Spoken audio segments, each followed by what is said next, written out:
وصحبه وسلم تسليما كثيرا أما بعد. Assalamu alaikum wa rahmatullahi wa barakatuh.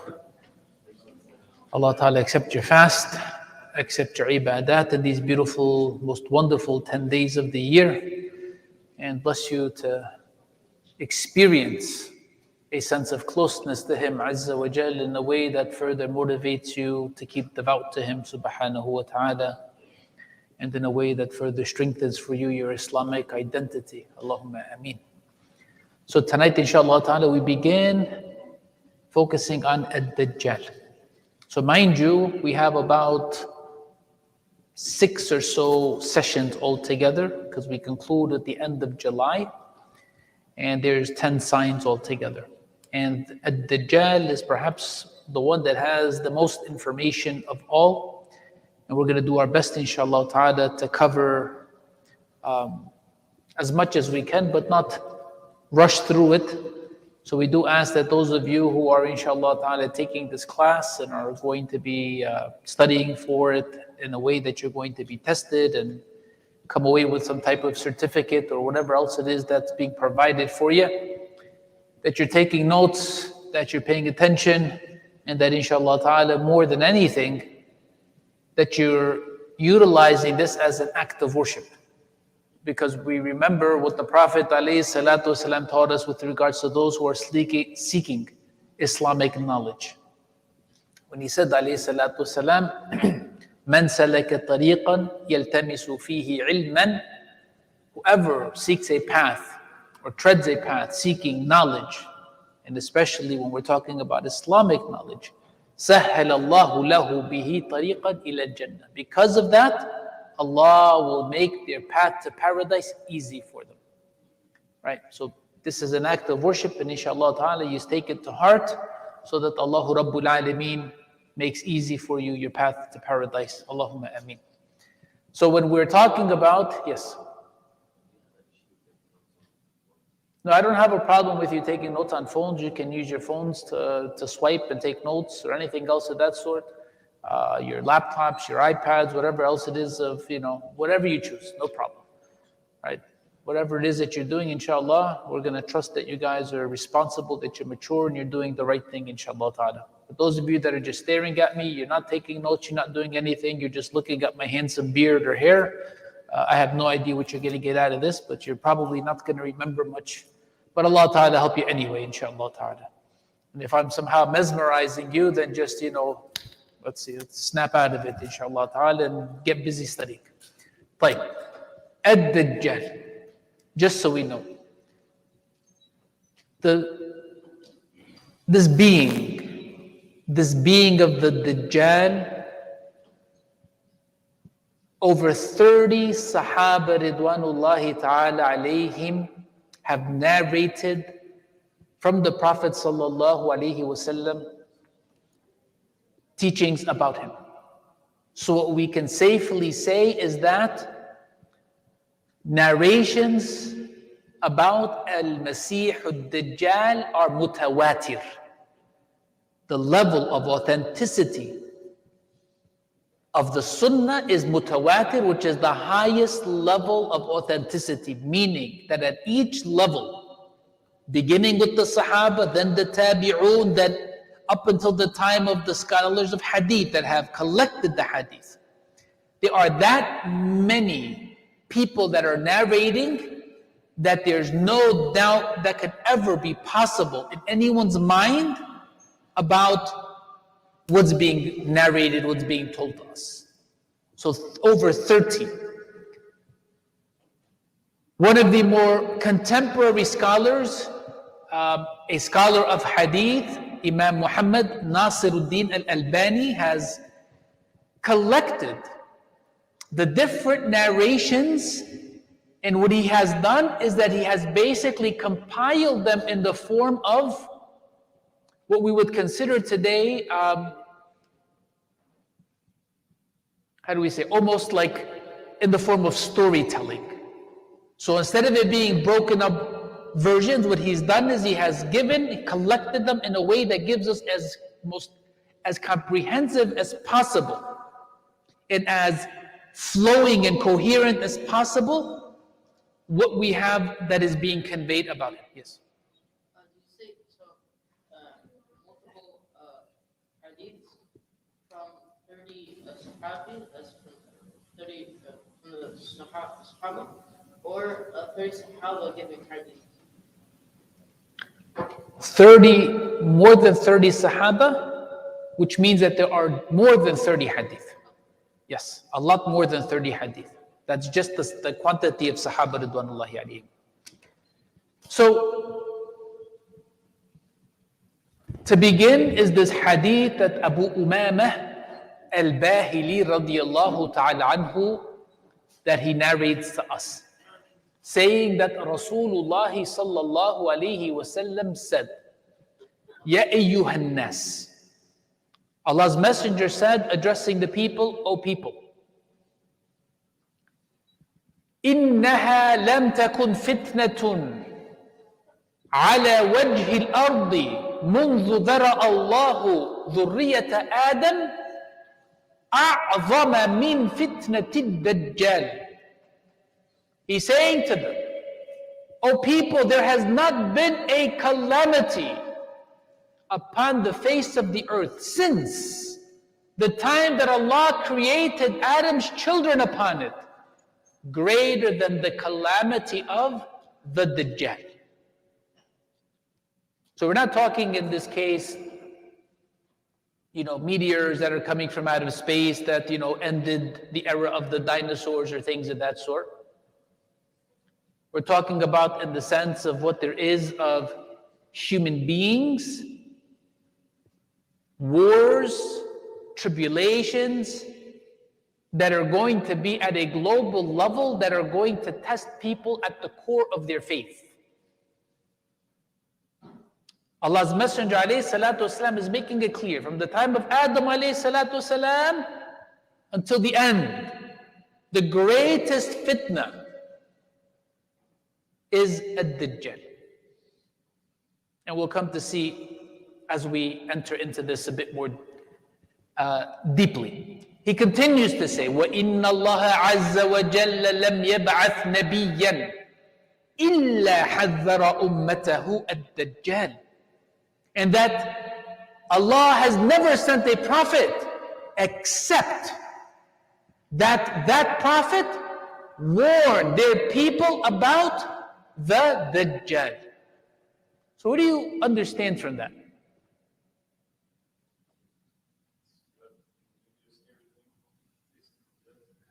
A scary thing, absolutely. Yeah.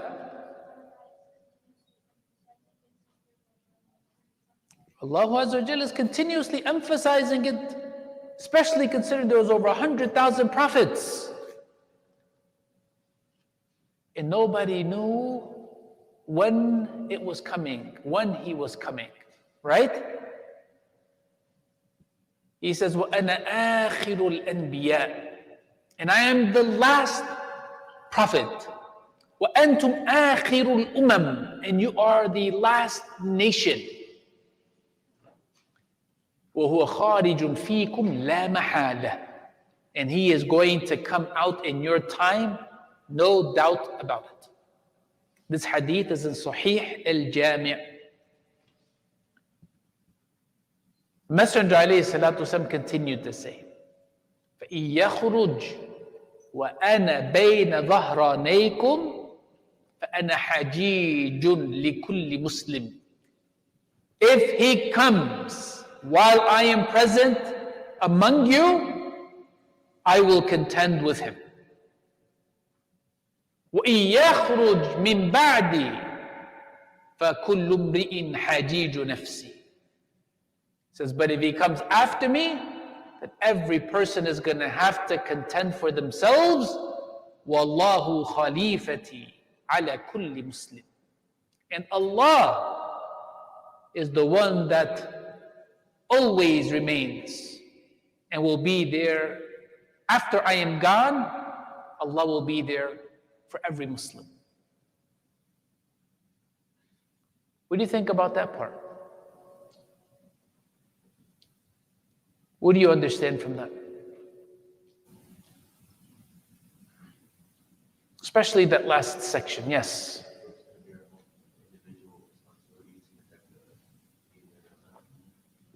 So there's an individual responsibility to make sure that we're safeguarding ourselves against this imposter, but to know that Allahu Rabbul Alameen is not going to forsake us. That Allahu Rabbul Alameen is not going to abandon us and leave us without having our backs. And this is also in Sahih al-Jami'.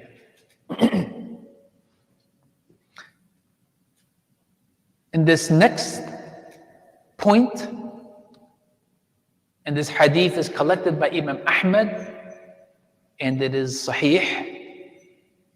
Asma bint Yazid al-Ansariyah radiyallahu anha said that Rasulullah sallallahu alayhi wasallam said, فَمَنْ حَضَرَ مَجْلِسِي وَسَمِعَ قَوْلِي. So whoever of you has attended this gathering and heard what I have said, فَلْيُبَلِّغِ الشَّاهِدُ الْغَائِبَ. Those of you who are present must tell those who are absent. It's like you guys right now. You are present, you are learning about Al-Masih al-Dajjal. Your mother isn't here, your father isn't here, your brother isn't here, your sister isn't here. Whoever else you have living with you at home, they're not here. So if you're going to take to heart what the Prophet ﷺ is saying at this, when you go home, to share this with them. To share with them what you are learning. And then Abu Hurairah radiyallahu ta'ala anhu said that Rasulullah alayhi salatu wasalam said, لا تقوم ساعة حتى, listen to this, حتى يبعث الدجالون كذابون قريبون من 30 كلهم يزعم أنه رسول الله وإني خاتم النبيين لا نبي بعدي. This hadith is in Al-Bukhari and Muslim. He says, this time is not going to come until there's going to be 30 prominent false prophets, these imposters. Each one of them is going to claim to be prophet. And he sallallahu alaihi wasallam makes it clear, وَإِنِّي, and I am certainly khatamun nabiyyin, the seal of prophets. And then he also says, and this is important, because believe it or not, there is a group, I'm sure you've probably heard of them, right? The Qadianis, the Ahmadiyya. Have you ever heard of them before? Where they basically say that, you guys familiar with them? So listen, because they look like you, they look like me, they even look more religious than us. They're memorizing Quran, they're memorizing Hadith. And part of it is so that when they're talking to average Muslims, they're able to convince them that Isa alayhi salam came back already. He came back, he was born in India, but he was not born as Isa, the son of Mary. He was born as Ghulam Mirza Ahmad in a village of Qadian in India, and that he was given revelation. And they'll interpret Quran and Sunnah in a way that validates for them their beliefs. So when Allah Azza wa Jal says, وَمَا مُحَمَّدٌ إِلَّا رَسُولٌ قَدْ خَلَتْ مِنْ قَبْلِهِ الرُّسُلُ, when he says,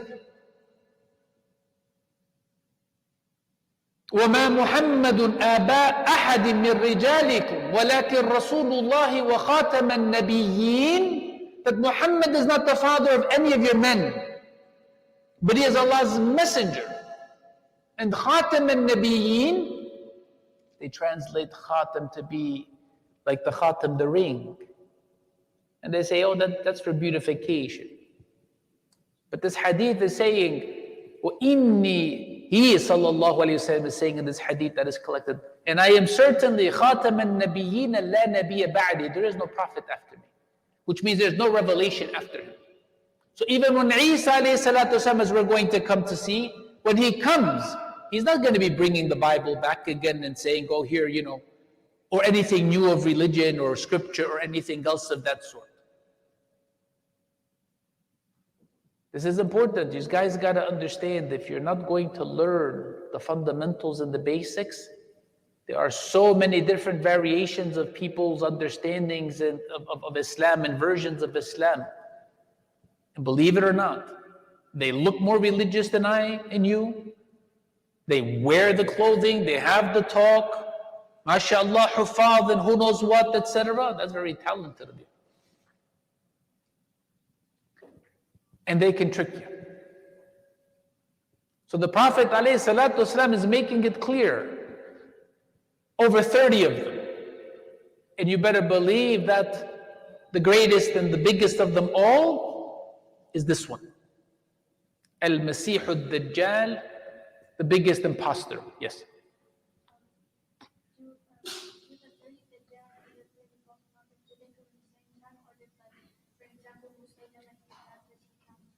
So Musaylimatul Kadhab certainly counts as one of them. So there were some that were in his lifetime, sallallahu alaihi wasallam, some after him, up until the time of this one being the last of them.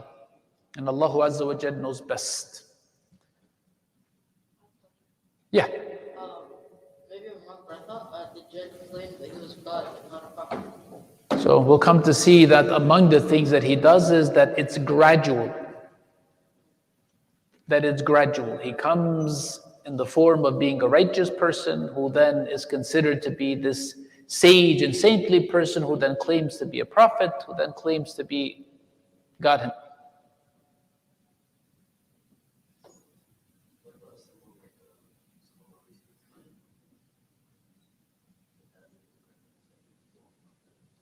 Great question.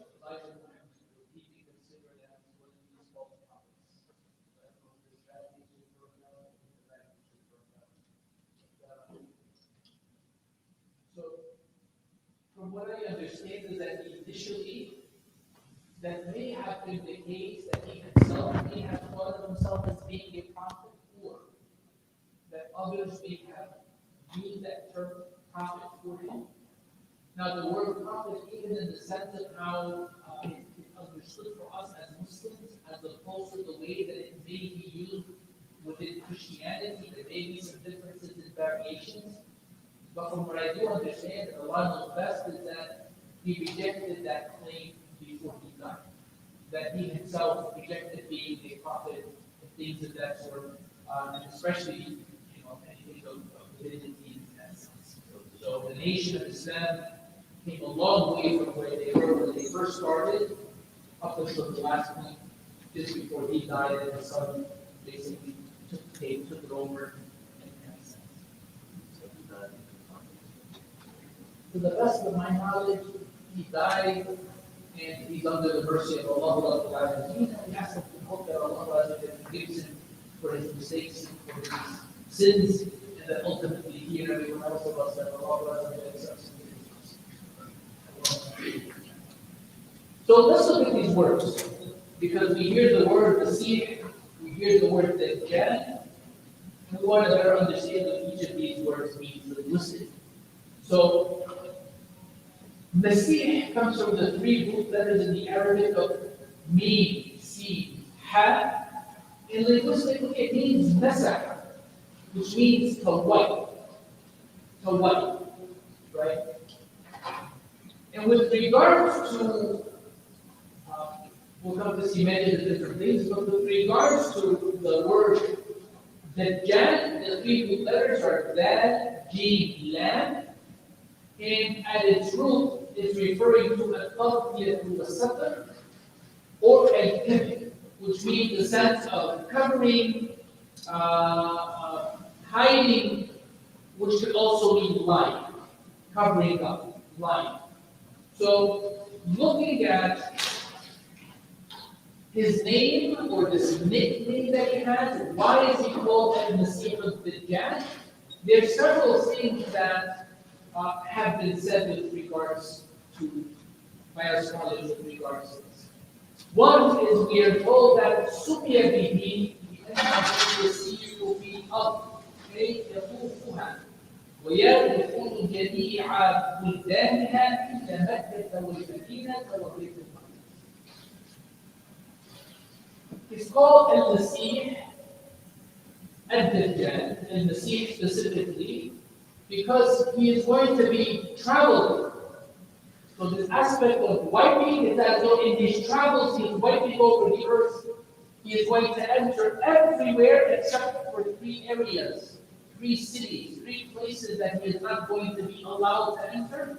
And these are the sacred holy cities of Mecca, Medina, and what? And Jerusalem. Another meaning we're told is الدجال يمسح الأرض مهنة وابن مريم يمسحها مهنة. That this impostor, when he travels through the land, he's going to be spreading corruption, he's going to be spreading evil, whereas the son of Mary, Jesus, والسلام, when he travels, he's going to be spreading blessings and gifts and goodness. The other reason is that he is Mamsuh al-Ayn. Mamsuh al-Ayn, that his eye.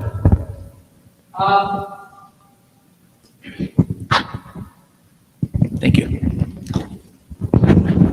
That his eye, as we'll come to see, actually both of his eyes are defective, but that one of his eyes is completely defective in the sense that it's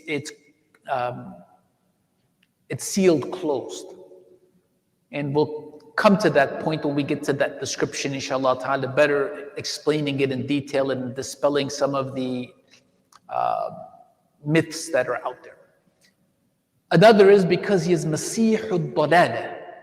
He is the Messiah, but the Messiah of what? Of misguidance. Not of guidance or goodness, but of misguidance. Also, Masihul Fitan, that he is the Messiah of tribulations. The tribulations of the end of times. And the last thing that's mentioned is Masihud Dajjal, that he is the impostor, the false Messiah. The false Messiah. So if he is the false Messiah, who's the true Messiah? Isa alayhi salatu wasalam. Correct. So what about his description? This is where we'll get into the that point of his eyes, inshallah ta'ala. Among the things that we're told about him is that أَنَهُ رَجُلٌ, that he is a human being. He is a man. Okay? And this is important because in the descriptions, as we'll come to see, that sometimes he's given non-human features, non-human descriptions, almost as if he is jinn or something else, Allahu a'lam. He's not a human. So we're told, by the way, this is coming from the Prophet ﷺ, these descriptions. Rajulun shabun. So in that description of him being a shab, we're being told that he is youthful in his complexion. So you're not going to see somebody like with me, pepper-colored beard and hair. He's going to be in his complexion youthful. Yahudi, he is a Hebrew. In the same way that Isa alayhi salatu wasalam is also a Hebrew, right? His race, his ethnicity. Adam, Ahmar. So he is dark-skinned, but tinged with a sense of redness. Okay? Qasir, short. So not necessarily some 7-foot tall, NBA basketball player. Jasim. But he's bulky, he's thick. What's funny? Afhaj. He's bow-legged. He's bow-legged. Ja'adu Ras. His hair is thick and frizzy. Thick and frizzy. Okay? أجل الجبهة. So he's got a very prominent forehead. These descriptions, students, it's as though Rasulullah sallallahu alaihi wasallam is looking at him. Because really, if you think about it, how are you going to be able to make such detailed descriptions? When you listen to this description, it's like the descriptions that the Sahaba Ridwanullahi alayhi made and gave us about Rasulullah sallallahu alaihi wasallam. And the only way they could do that was because they literally saw him. They're describing what they saw. And so what the Messenger alayhi salatu wasallam is describing, that this is revelation from Allah Rabbul Alameen, who is telling him about this person that he has not yet seen, that is yet to come. Yes? So it says it will be Hebrew. Does that mean that we can assume it will also be of Jewish heritage or Jewish? So Hebrew would mean Jewish, correct. So Jew? He's Jewish, correct. Aridun Nahar. He has a wide neck. He's not like a pencil neck, some thin, lanky person. So his body is thick, his neck is thick, he's bulky. And fihi daf'un. We're told he's got a bit of a hunched back. وَإِنَّهُ أَعْوَرُ. And this is something that is part of that urban legend in the way that people misunderstand it. The Prophet ﷺ said, وَإِنَّهُ أَعْوَرُ وَإِنَّ رَبَّكَ لَيْسَ بِأَعْوَرُ. He says, and he is one-eyed, and your Lord is not one-eyed. This does not mean that he is a cyclops.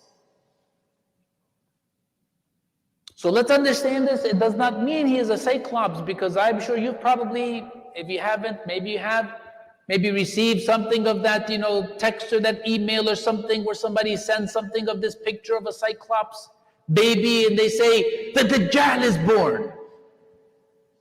No, it doesn't mean that the Dajjal is a cyclops. He's normal in the sense of having, like you and I, two eyes.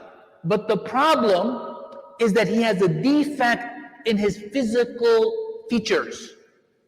So he's not a cyclops and he's got like one eye on his forehead type of thingy and he's one-eyed. That's not what this word of a'war means. Okay? ممسوح العين اليمنى. So it's his right eye that is totally defective.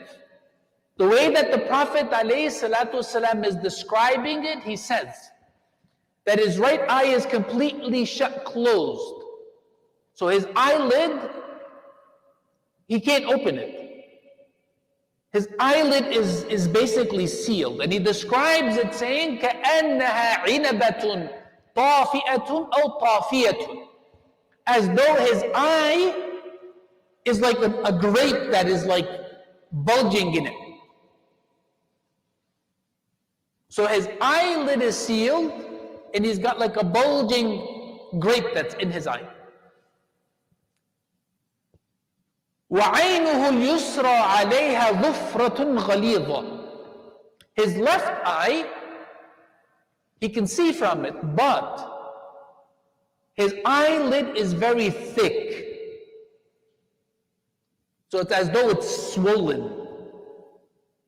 So his right eye, he can't see from it at all. It's like and it's even said that he doesn't even have an eyebrow. So it's as though there has been something of a defect, whether he was like hurt or something of that sort. The right eye, not at all. The left eye, it's swollen. The eyelid is swollen. It's impaired. And then he said, sallallahu alayhi wasallam, maktubun bayna aynayhi. And this is something where there's different narrations. And so Allahu a'lam, which of them is really understood? But he mentions, maktubun bayna aynayhi kafir, that written between his eyes on his forehead someplace, between his eyebrows, somewhere on his face, is either the word kafir or, as in some narrations, the letters ka, fa, ra, the three letters themselves.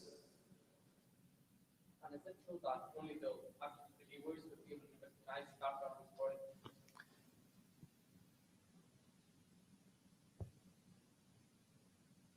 The Prophet ﷺ continued to say, يَقْرَأُهَا كُلُّ مُسْلِمٍ كَاتِبٌ وَغَيْرُ كَاتِبٌ. That every Muslim will be able to read it, regardless of whether they are literate or illiterate. So this will be something of a miracle, but are non-Muslims going to be able to read it and see it? Allah knows best. Allah knows best. And if they see it, are they going to know what it means? Allah knows best. And I'm going to pause here for just a second.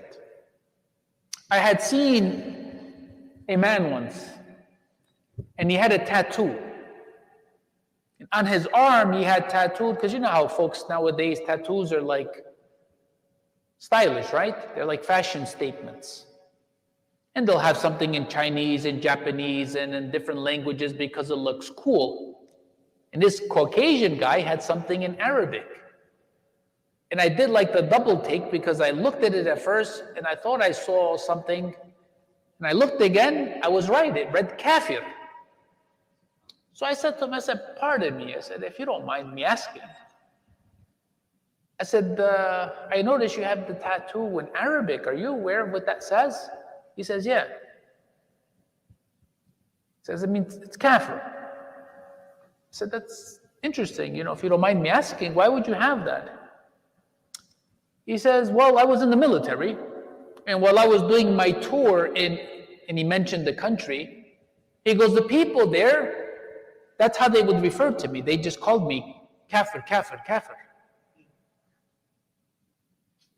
He goes, and so I kind of just took it like as a nickname and just had it tattooed on me.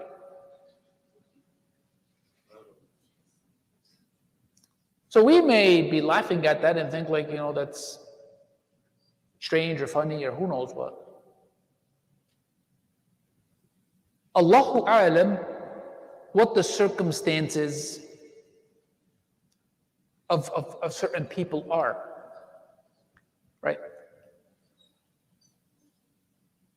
So is it possible that maybe the Dajjal intentionally puts that on himself? There's questions that are unanswered with regards to the Dajjal, as we'll come to see. Allah knows best. But he also says, sallallahu alayhi wasallam, إِنَّهُ عَقِيمٌ لَا يُولَدُ لَهُ, that he will be barren, he will not be able to have children. He will not be able to have children. So with regards to that writing, the difference of opinion with regards to some scholars, some have said that it's metaphorical, some have said that no, it's real, some have said that it's going to be the individual letters, some have said it's the actual word. Allah knows best. Some of these things are only going to be known and really understood when the actual time comes, right? So if this is the description that we have, this is not the only description. How much time do we have until Isha? Okay. We're going to take this next description, and this is the other description that makes it a bit confusing. And this description comes to us in a hadith that is known as Hadith al-Jassasa or Hadith Tamim al-Dari. Okay. This hadith is also collected by Imam Muslim, and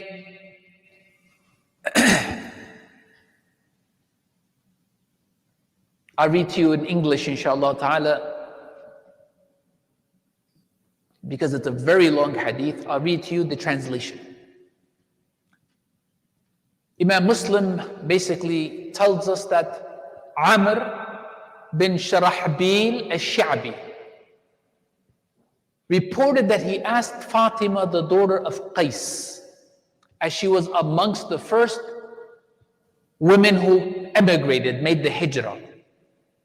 He said to her, narrate to me a hadith which you had heard directly from Allah's Messenger sallallahu alaihi wasallam, and there is no link between you and him.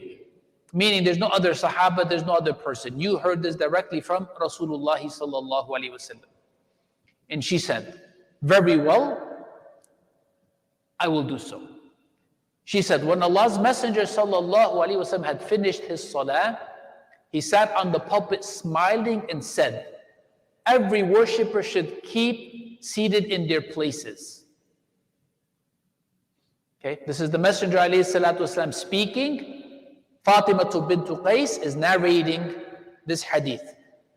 He made salah. After he finished, he told everybody, stay in your places, nobody move. And he's going to explain why. He then said, sallallahu alaihi wasallam, do you know why I had asked everybody to assemble and then to stay in your places? The response was, of course, Allah knows best and His Messenger sallallahu alaihi wasallam. He then sallallahu alaihi wasallam said, because Tamim ad-Dari, who was a Christian, by the way, Palestine, that area of Palestine, the whole Levant, that area of what was considered to be Palestine, Syria, Jordan, Lebanon, etc. There were a lot of Christians that were there, predominantly Arab people and tribes, Christians. Jerusalem, still Christian. This is before the Muslims went in and, for example, conquered and Islam expanded. So this Tamim ad-Dari came to the Prophet ﷺ while he was still a Christian and told him a story which is now going to be recounted. Who just had a hand up? Yes. You can refer to that place as the Sham. That's right, Ash-Sham. Yeah, Lebanon, I think it's Lebanon also. Correct. All of that is referred to as Sham, but for some people, they think of only Syria as being Sham. Right. So, Sham. He said, he was a Christian man, فَجَاءَ فَبَايَعَ وَأَسْلَمَ. He came to the Prophet ﷺ, he became a Muslim and pledged his allegiance. And then he told the Prophet ﷺ what had happened that caused him to become a Muslim. And now he's going to tell the story. أَنَّهُ رَكِبَ, I'll read to you just the English of it, right? He said,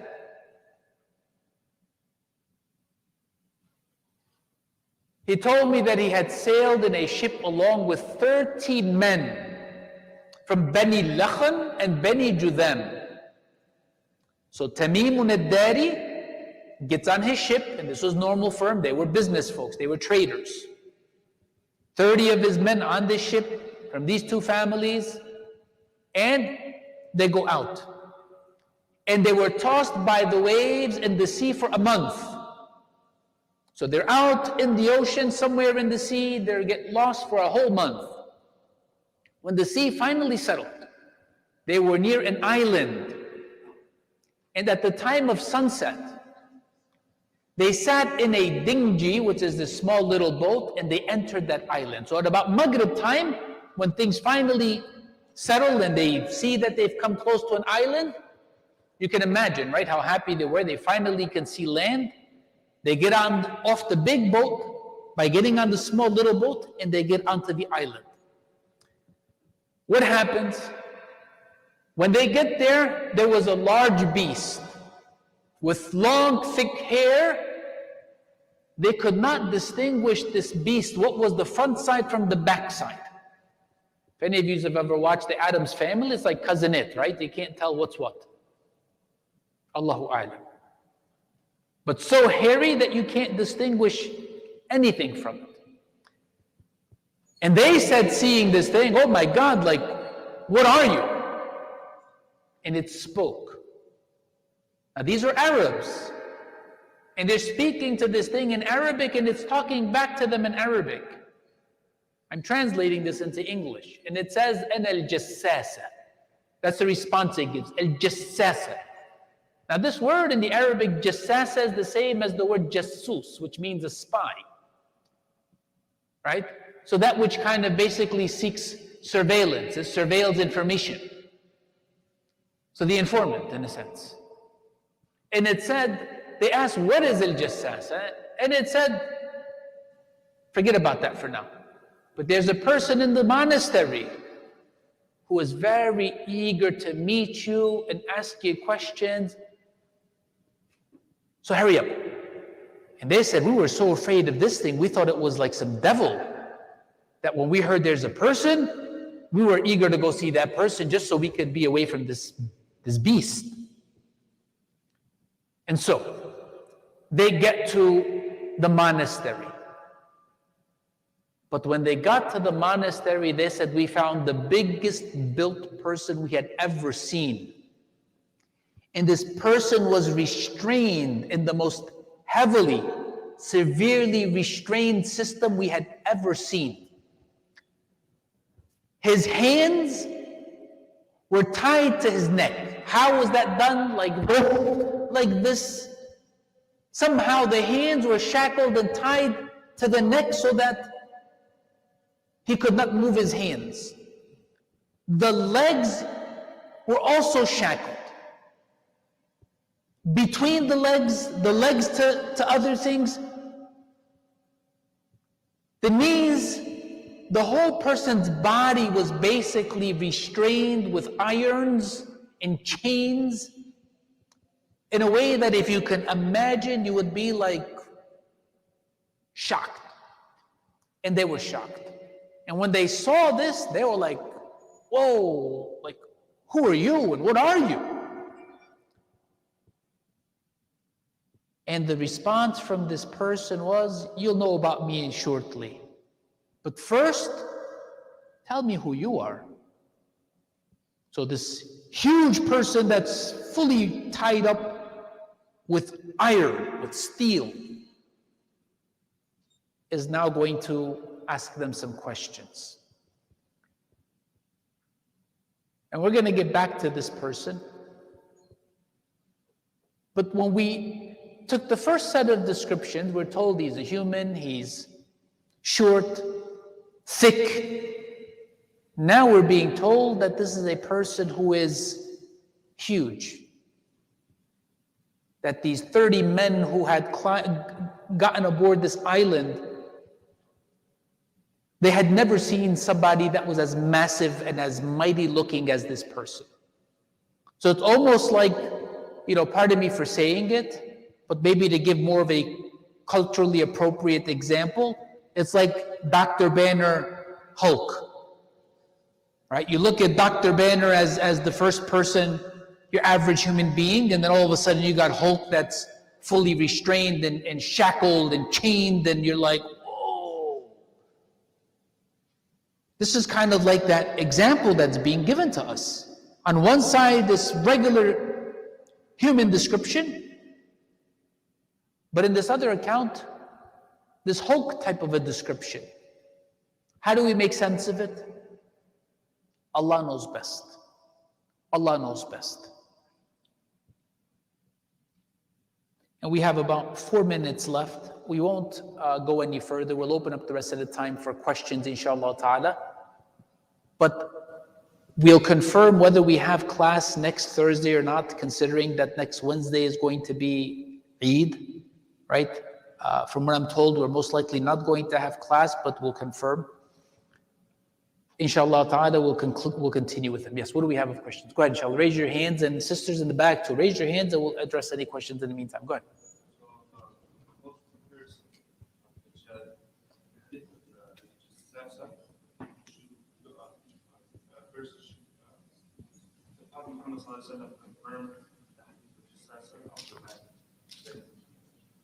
Right, the Prophet ﷺ agreed with, he confirmed, and he was happy to share this with the Sahaba Ridwanullahi ta'ala alayhim. Yes. Second question is, Dajjal given a very ugly and evil characteristic. Is he still alive? And is he alive? Or is he to come? So the characteristics that were given about Ad-Dajjal, this imposter, the first set is that he's human. And those blemishes and those defects, and some of them are not blemishes or defects, being short or being thick, having a prominent head, for example, being hunchback, okay, being bow-legged, okay, his eyes, was he born like that? Was he injured? Allahu A'lam. But is he alive? Based on the second hadith, he was alive at that time. And as we'll come to see, it would appear that he was alive, that he is alive, and that would be the other thing that makes him almost superhuman, abnormal, that if he was alive since then, how long prior to that was he alive for? How long of a lifespan has he had? And if it was from at least the time of the Prophet ﷺ until now, it's at least 1,400 years that he's been alive for. And so, subhanAllah, we certainly see that there are some things that are, as we would consider today, abnormal for today's standards, even though we know that in the past there have been people whose lifespans were easily 1,000 years. And so it's something within our genome, within our genetics, that there is that capability. We certainly have not unlocked what there is of full potential of what's within us. And so can Allah Azza wa Jal have that be something that happens? We certainly believe, and we don't in any way doubt Allah Azza wa Jal's capabilities. But yes. Yeah. Girls in the back, any questions? If you do, please feel free to raise your hands up high, inshallah ta'ala. Anyone? Otherwise, we'll take one of the boys again. No questions? Go ahead. Let's go one at a time just so we can give some of the other guys more chances, inshallah. Go ahead. Would it be possible to ever not that if we were lost at sea, would it ever be possible to find the island? Would it be possible to find the island? So here's the thing. Because that did happen in the life of the Prophet ﷺ, and these are ordinary people who are not even Muslim that happened to come across this island, the answer should be that yes, that it's possible to have discovered and to find the island and who knows what. So the follow-up question then would be, was that island ever discovered or not? Allahu A'lam. And this is where you get into some of these conspiracy theories that say the island was discovered and, there's a whole Dajjal, conspiracy and who knows what and so on and so forth. And others who say that, no, Allahu Azza wa Jal allowed for that island to be discovered for that particular moment in time, for that particular purpose, but is keeping it hidden until the time that the Dajjal's moment comes. Which of them is it? Allah only knows best. And we'd have no idea to be certain. Yeah.